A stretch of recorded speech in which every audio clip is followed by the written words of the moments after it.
Terang bulan nang kulkas iki sapa maneh sing maling iku?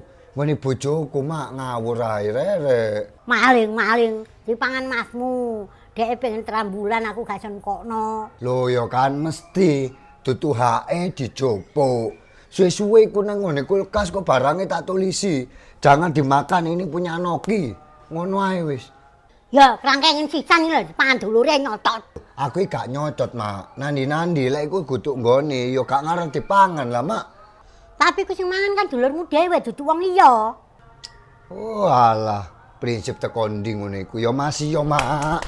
Lek guduk nggone dhewe kok aja dipangan. Ya wis ngomong bojomu, aku sing mangan. Kate wani ambek aku. Wis gak usah, mare rame ae. Perkara trambulan ae sok dadi pecah belah. Halo yang sepurane yang. Aku pengen banget terang bulan nih. Dadi ngene sampean niku tak pangan. Kok tak ijoli telu gak apa-apa ya nang omah ya. Ya wis, suwun yang ya.